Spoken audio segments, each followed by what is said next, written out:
it's Trixie once again. Welcome to the underground. Thanks so much for watching. We have the 4th of July coming up, so fireworks. My cat's going to go berserk. I've had a lot of craziness. People, I didn't think these hats were going to be a big deal, but now I'm getting requests to do visors. First they wanted it in black. Now you guys want visors. You're killing me. I got to go back to the printer and see what I can do. I don't know if I can fit the logo on a little visor, but you know, I like to please my subscribers. They keep me going. I'm going to go all over the place. So let's get started. Is Taylor Swift reviving the U.S. economy? Can you believe this? Well, listen, think about her coming to your city. I'm sure she made Foxborough nice. You know, the hotels get filled up and people got to eat, they got to shop. So she's generating $4.6 billion for our economy. Is that amazing or what? She's going to just keep us out of the recession. She's saving us from going down the toilet. So let me thinking about going to concerts. When I was younger, I was like following Stevie Nicks in, you know, high school and after high school in the 80s. And I remember going to a concert in Providence, Rhode Island. And then we decided, I was with two gay guys. Then we decided on, you know, getting a hotel. It was a little late because, you know, obviously all the hotels were booked. So we found this one place that wasn't booked. And we go in there and we're like, we'd like a room, please. And he says, well, we only book by the hour.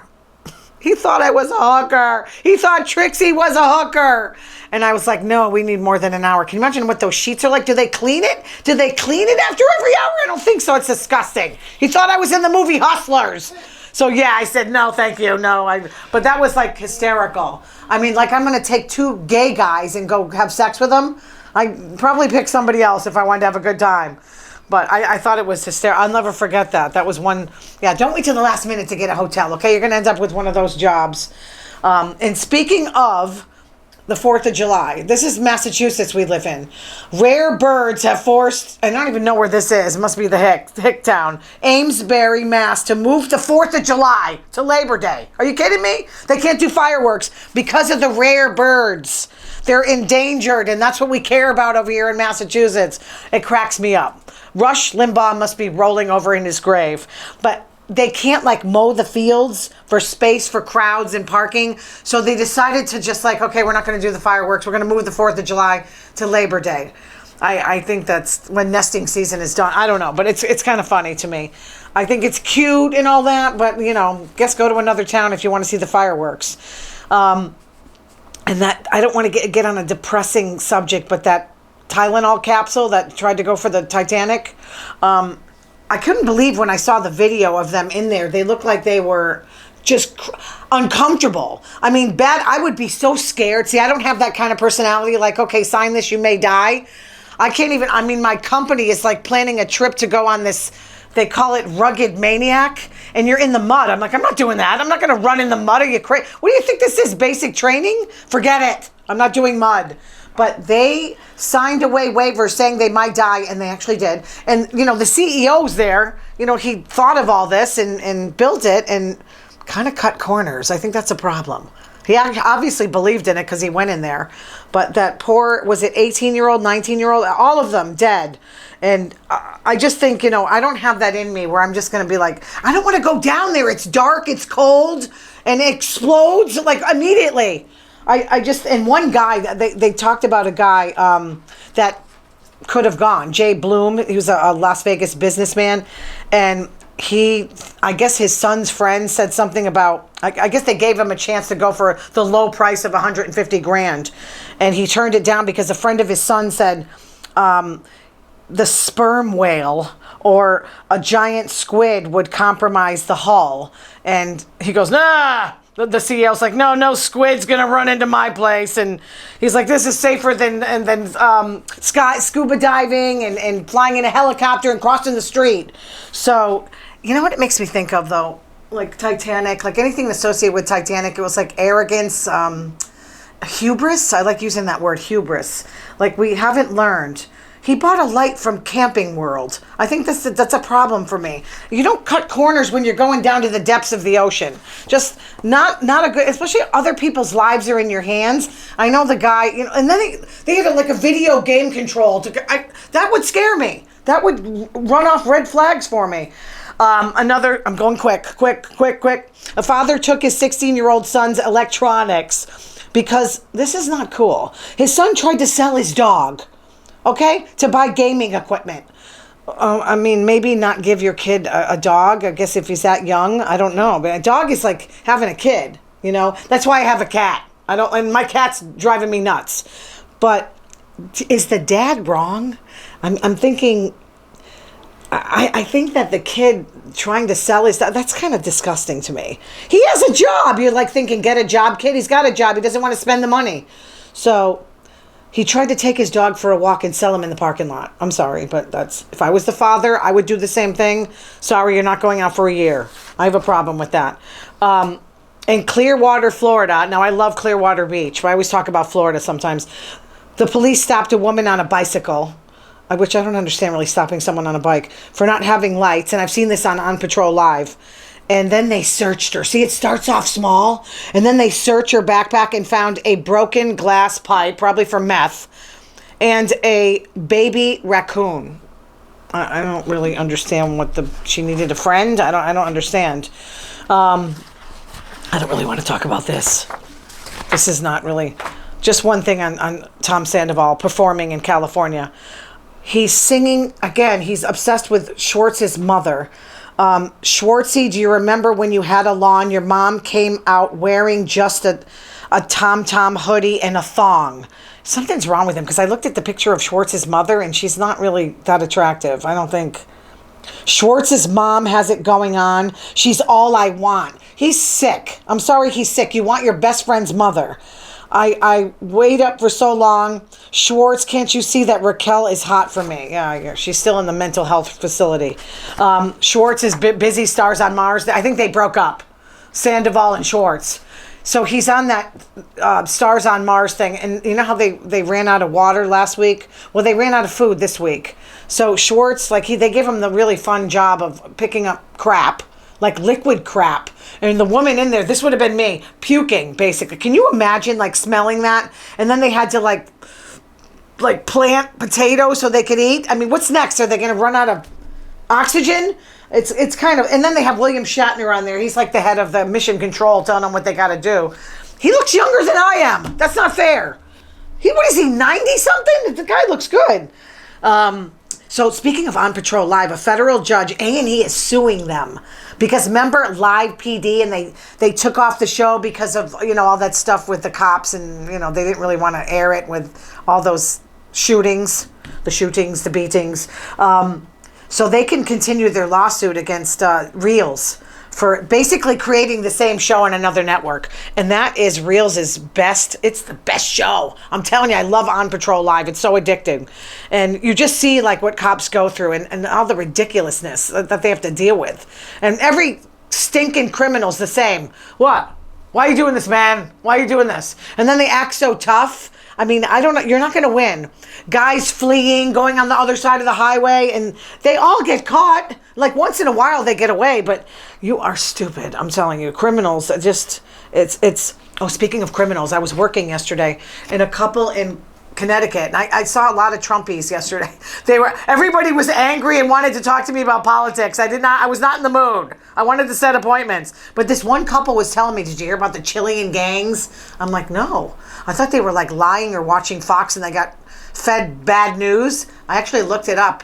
There are Chilean gangs robbing people in the rich Connecticut areas, like Simsbury, Avon. They go in. It's like Ocean's 11. They go in, they steal their Louis Vuitton bags and steal their safes. Now, how do they know which houses to go into? Are they doing work on the roof or something? And then they're leaving the area. That's kind of hard to catch. So thank God where I live, and I don't really have anything for them to steal, so they're not going to really come after me.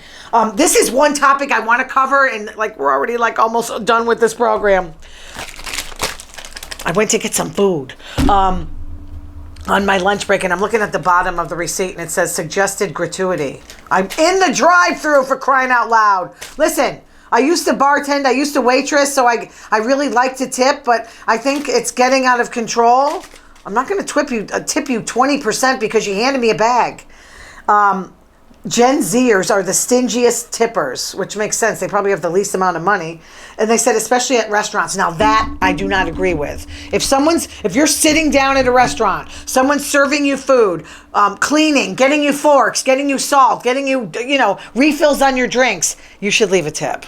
I'm sorry, but they don't really, at least when I worked, we didn't make a lot of money at it. And it's hard work. You got to deal with hungry people. They're always in a bad mood.